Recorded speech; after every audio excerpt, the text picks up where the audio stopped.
Сега кой каза, че трябва да струва 50-60 евро, за да е луксозно? Mercedes C класа, имаме AMG пакет, който да прави много по-скъпа, по-луксозна и по-спортна.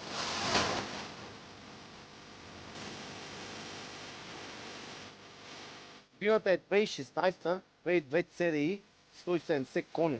А я да видим, кожата е като нова, подгрев на седалките, първ мастерче, електрически багажник, старт-топ система, парктроник, няколко режима на шофиране, мултифункционален волан, автопилот, Автоматична скоростна кутия, пера на волана, навигация, електроник, мултимедия.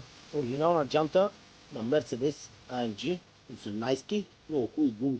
Сигурен съм, че вече сте разбрали къде са най-хубавите, най-евтините коли и най-добрия лизинг. Автокъща Jeep Out.